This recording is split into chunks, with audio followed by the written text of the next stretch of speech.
He rubs against your legs, purring loudly, large, sapphire eyes gazing up at you. Love is in the air.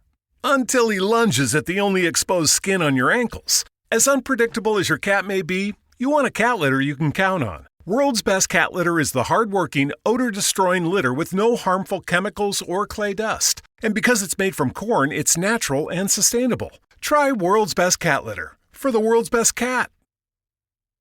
Yeah, obvious, we got a problem here. And it's more than just Alvin streaming Punisher. When life begins to suck, who's reporting it? Luckily, you got two friends who you won't forget.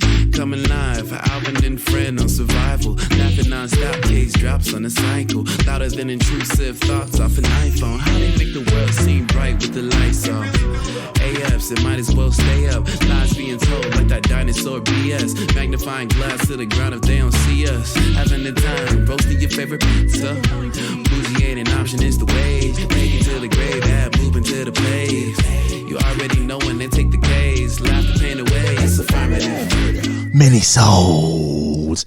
What's going on, folks? Welcome to another Tales from the Hood Mini Souls. I'm Alvin Williams, joined as always by my partner in true crime, Francel Evans. What's going on, Fran? What up? Not much, man. Oh, man, I'm so excited. Again, I can't stress this enough. Flooded. The emails have been wide open. The floodgates have poured, and people have been sharing their wild and crazy, unexplained stories and life experiences and everything of the like. And I'm so excited to have another episode where we can dive in, and we won't waste any more time but explaining to you guys what we do here, because you know by now. Fran, are you ready to kick things off? Yeah, man. Okay, this first email is from a friend and listener named N, is what they would like to be called, is N. Hello, Affirmative Murder family. Before I tell you my story, I will tell you that I have changed the names and locations a bit to protect myself. I don't want to have to answer any questions from people I know who listen to this pod. Ooh, okay. Multiple, okay, continue. Also, please give me a moment to say thanks to you both. I feel as though we are family. Me, you two, the amazing listeners who have participated in your town halls, and these Tales from the Hood. Okay, yeah, it is. We are family. You know what I mean? I really appreciate how real you are, your honesty, your sense of humor, your vulnerability, and above all else, your willingness to learn about the experiences, about people and experiences. If you ever come to Toronto on tour, do it, they said. Yep. Do it. I will take you around town. Ooh. Just keep my email and hit me up when you're here. Yeah. Interesting. Might have to take you up on that. Now, for the story. My parents are Indian and from the West Indies. They came to Canada in the 70s for university. In the early 80s, my dad went on to teach at a university in the Prairies, which is in Canada. That's the equivalent to the Midwest. Think Montana, but further north. At the university, my dad befriended another professor, and they bonded because they both had young families. Let's call him Professor A. A being for asshole. Okay, yeah, all right.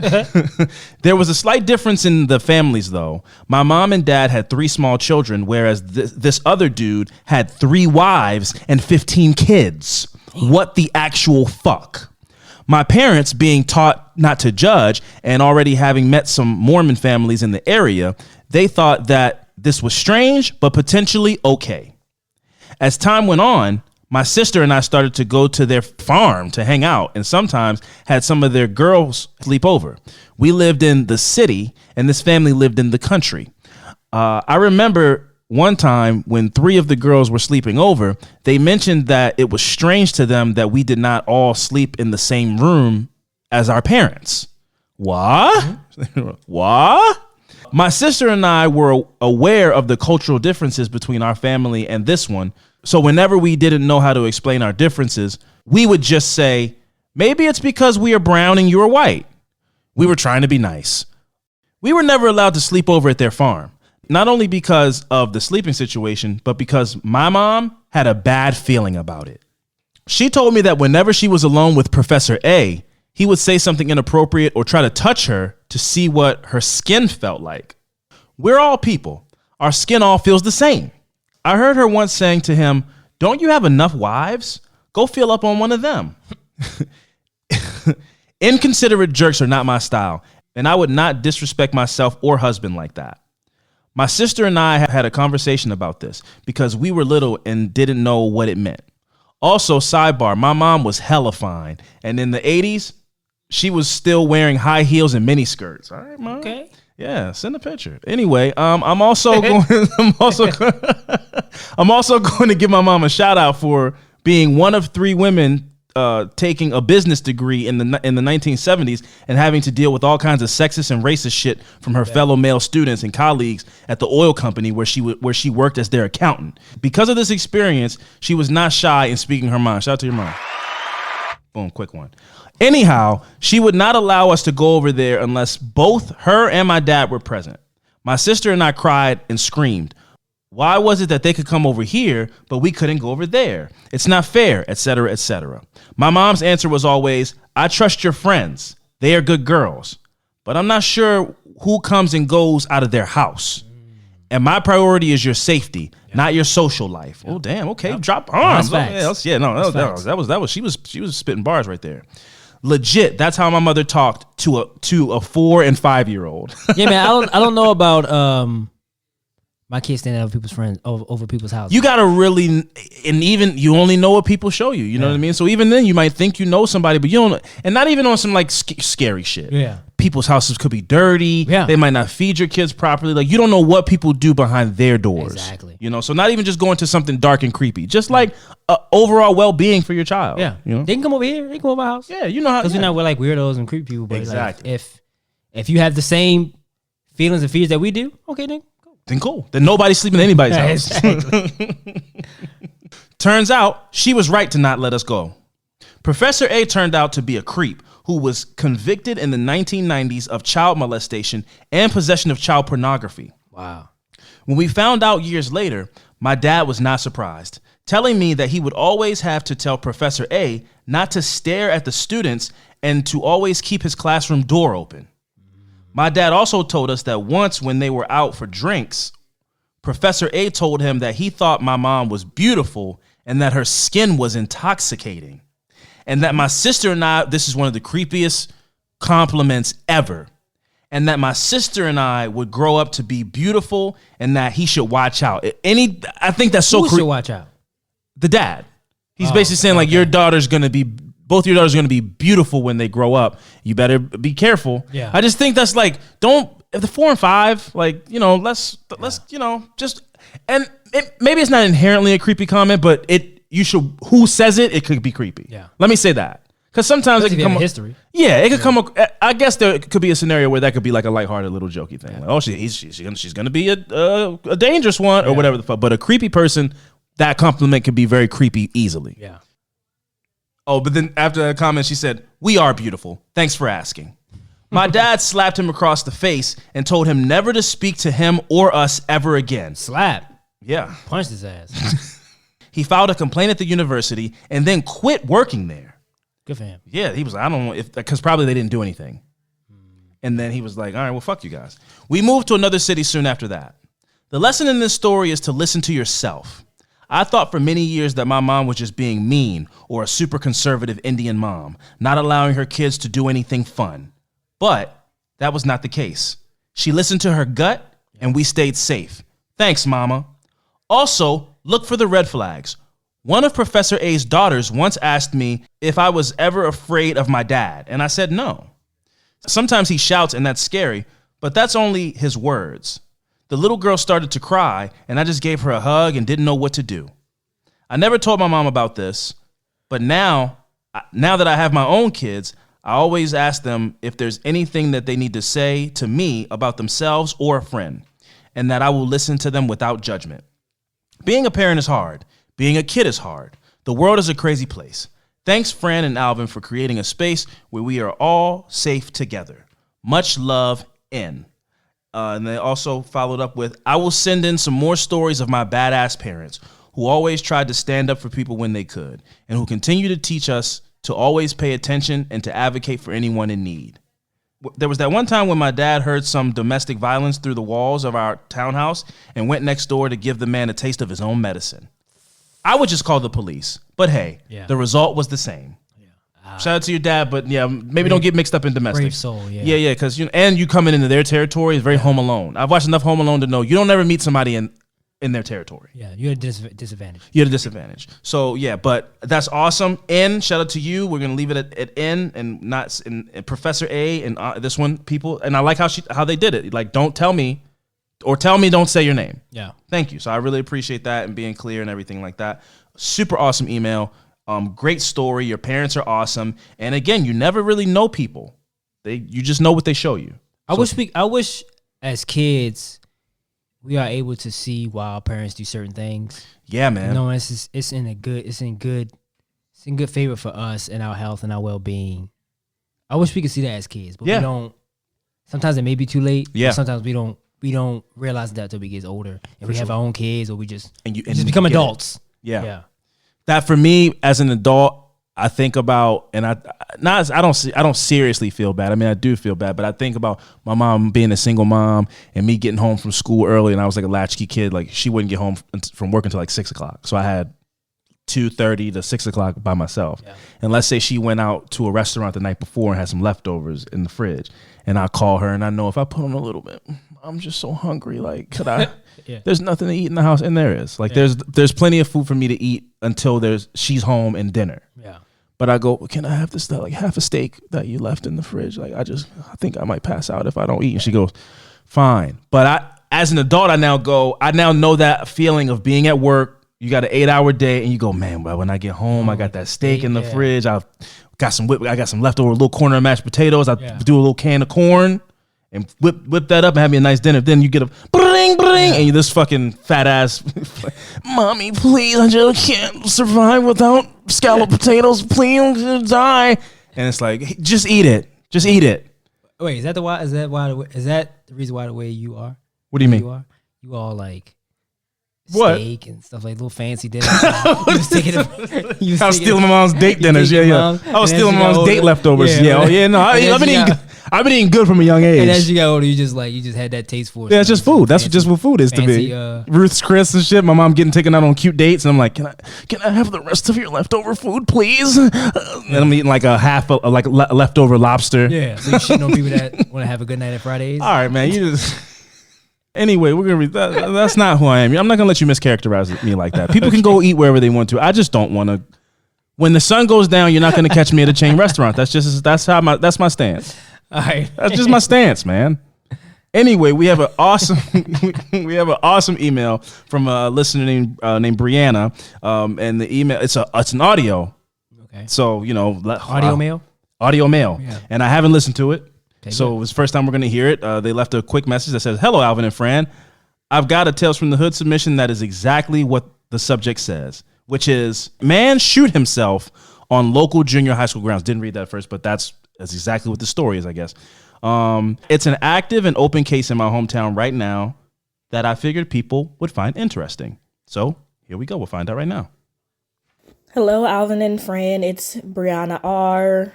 Sorry. Breedis, depending on what social media to interact with you guys on, or the one that when you gave me my Patreon shout out, I came into the Facebook group and was like, hey, I know how my name is spelled, but it's actually pronounced Brianna. So I have a story that is kind of an actively unfolding thing that just happened in my hometown like last week, and my little sister's telling me about it. So the 4 years that I was in high school, a lot of crazy things happened. Most turned out to be nothing. But I remember my senior year, we had something that we kept deeming it like Threat Thursday, because 3 Thursdays in a row, we had some sort of lockdown evacuation situation. And that came back around for my youngest sister. So at one of the junior highs in my town, there was a student, and I guess the mom and stepdad were called in, and they were all in the office to discuss some situation, academics, something like that. During that conversation, per the police report, the staff was made aware of allegations of a crime on behalf of the stepdad. They did not release what those allegations were, but a lot of people generally have decided, the court of public opinion has decided that this man was sexually assaulting his stepdaughter. There has been no proof yet, as far as like police statements, but you know, the court of public opinion, they have decided that's what the rumor is. So anyways, the police are called to the school, and one of the deputies and the stepdad are like in a room by themselves. And according to the police, after a extremely brief conversation between the stepdad who was accused and the deputy that was talking to him, this man pulled out a gun and shot himself in the head on school grounds, like in an office somewhere on the school. Whoa. So then the school goes into lockdown, and that's when my little sister, who goes to school at the opposite junior high, starts telling us that like there's been an adult suicide at one of the schools. Rumors are spreading that it was a teacher, it was an angry parent, it was a parent who was a teacher. Like the rumors start flying. They evacuate that junior high to the high school, which is right down the street, and they're like busing kids in and out. And everyone's waiting for all this information. And kind of that's just where we are now. The police released their statement, like exactly as I told you guys. And they eventually released the name of the person. But it was just a wild thing that happened that I can't even fathom. And like I said, the court of public opinion has decided, like, it's pretty split, because there are a lot of people like, oh, it's a tragedy, but you know. And there's the other people that are like, hey, innocent people don't necessarily take their lives in a situation like that. So that's the most recent wild thing that's happened in my hometown. Love you guys. Love the show. So glad you connected with Grand Ace. I love the podcast, the new theme song. I'm going to figure out where I can nominate the podcast and the theme song for like best music. Anyways, have a good one. Bree, thank you very much. Also, always when I get an opportunity, shout out to Grand Ace. That's just, I mean, the guy makes fire. Yeah. Wild story. And I would concur with her assessment there at the end. I mean, he was in the principal's office, not in an interrogation room. So, yeah, that's crazy. I'm sad that those kids had to experience that, but I feel like he probably did it if he did that. You know? Can I ask you a question? Yeah, what do you think about schools having tunnels, like safe? Ooh, like getaway tunnels, or like some type of room where it's like a safe room. It's like a safe room inside the classroom somewhere. Here's my only concern about that one: is how secure is the door? Are you saying like every kid in the school goes to this one room, or each room has a little hidden room? Yes. I think that's sad. I think it's sad to think that that's where we are, but at some point we have to acknowledge. Evacuating from a school sounds kind of dangerous. That's why, because you're out in the open. Yeah. Especially if you don't really know the details. Everybody, it's just like Bria is saying, rumors, and nobody knows exactly what's going on. They just know there's a gun involved and somebody's dead. Yeah. And to send everybody outside of the school seems, I get what you're saying. Tunnels are interesting. The idea of barricading yourself deeper into a room and putting yourself to a point where there's only one way in and one way out feels dangerous if the person can breach that door. Then you just open the door up and there's just a bunch of kids in there. Yeah, true. So it all goes to like how secure is that door? Yeah. And most of these people are usually just like idiots with a gun they stole from somewhere. They're not there with a ramming some kind of ramming device or something to break doors down. So I would assume any door would be safe, but it always makes me just, I don't know, like putting everybody in one room. And I feel like it should be something though, like some type of bulletproof doors. Even if it's not that, bulletproof doors, or like each class have, like, it's a school being built up the street from me, but like they need to be like buzzing for like some type of buzz entry for each classroom or something like. Yeah, it's one of those kind of things where I'm always gonna criticize and be jaded and sarcastic when I see conservative talking points about reinforcing the doors or giving the teachers guns and stuff. But I think at some point we're going to have to stop the thoughts and prayers and when will this stop, and go, maybe it's not going to stop. Yeah. And if it's not going to stop, then we need to start being proactive and deterrence, as opposed to we need to teach kids to not bully people. That's going to take a generation to like change how whatever you're thinking the psychology behind mass shootings is. It's been going on before that. That's what I'm saying. So it's not like, oh, we all should just be nicer to people. I don't think that's going to change anything. So if we have to sadly acknowledge that nothing's going to change, then we do have to start having conversations about more security at schools, or better reinforced doors or something. I don't know how I feel. I would say I'm opposed to kids going to school where there's like a police officer with an AK-47 out front, but something different needs to be done. People can't just get into the schools, like a buzzing system or something. I don't think there needs to be armed guards all throughout the hallways. I don't think kids should be in that environment. You know what I mean? Like, I feel that's a whole different.